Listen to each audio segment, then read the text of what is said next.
আজ আমরা তৈরি করব একটি নতুন ধরনের রেসিপি, বিটরুটের রায়তা। চলুন দেখা যাক কিভাবে তৈরি করছি এই সুস্বাদু রেসিপিটি। একটি বিট নিয়ে নিয়েছি, বিটটাকে ভালো করে ধুয়ে ছুলে নেব। বিট ছুলতে ছুলতে জেনে নেব এর উপকারিতা। পর্যাপ্ত পরিমাণে বিটরুটের জুস খেলে শরীরের টক্সিন দূর হয় এবং রোগ প্রতিরোধ ক্ষমতা বৃদ্ধি পায়। বিটরুটের পুষ্টি উপাদান ত্বক সুন্দর রাখে এবং চেহারার বার্ধক্যের ছাপ কমায়। বিট মস্তিষ্কের রক্ত চলাচল বাড়িয়ে দেয় এবং মস্তিষ্কের কর্মক্ষমতা বৃদ্ধি করে। কোলন ক্যান্সার প্রতিরোধ করে। বিটরুটে থাকা আয়রন রক্তে হিমোগ্লোবিন তৈরি করে রক্ত স্বল্পতার ঝুঁকি কমাতে সাহায্য করে। উচ্চ রক্তচাপের রোগীদের জন্য বিটরুট অনেক উপকারী। এছাড়া অনেক বিটরুটের উপকারিতা আছে। আমরা গ্রেটারের সাহায্যে বিটরুটগুলোকে ভালো করে গ্রেট করে নেব। একটু ছোট গ্রেটার নিতে হবে, তাহলে খুব পাতলা পাতলা করে গ্রেট করা হবে, তাহলে সেদ্ধ হতেও খুব কম সময় লাগবে। ওভেনে একটি কড়াই বসিয়ে দিয়েছি, কড়াই গরম হয়ে গেছে। দিয়ে দিচ্ছি সামান্য তেল। এখানে আপনারা বাটারও ইউজ করতে পারেন। তেলের পরিমাণ কিন্তু খুবই কম, হাফ চামচেরও কম। তেলটা গরম হয়ে গেছে, দিয়ে দেব হাফ চামচ গোটা সর্ষে।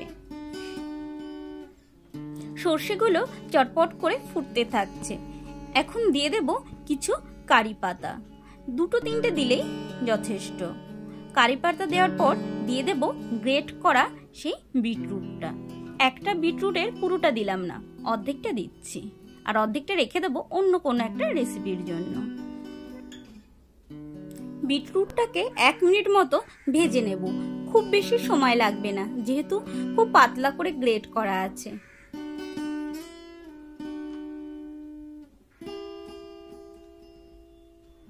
নিয়ে নিয়েছি 250 গ্রাম টক দই। টক দইটাকে খুব ভালোভাবে ফেটিয়ে নেব। যত ভালোভাবে ফেটিয়ে নেওয়া হবে টেক্সচারটা তত ক্রিমি হবে। এখন আমরা দিয়ে দেব সেই ভেজে রাখা বিটরুটটা। বিটরুটটা দিয়ে খুব ভালোভাবে ফেটিয়ে নেব। ফেটিয়ে নিলে খুব সুন্দর একটা হালকা গোলাপি কালার আসবে। আর দেব হাফ চামচ চাট মশলা।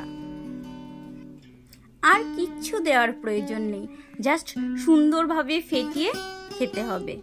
এটি খেতে অসাধারণ লাগে। যদি একটু ফ্রিজে রেখে ঠান্ডা করে খাওয়া হয় তাহলে তো কোনো কথাই নেই। আমার রেসিপিটি খাওয়ার জন্য একদম রেডি। আপনারাও বাড়িতে তৈরি করুন, খান। আর আমার রেসিপিটি কেমন লাগলো কমেন্টস করে জানাতে ভুলবেন না। ভালো লাগলে লাইক করবেন, শেয়ার করবেন।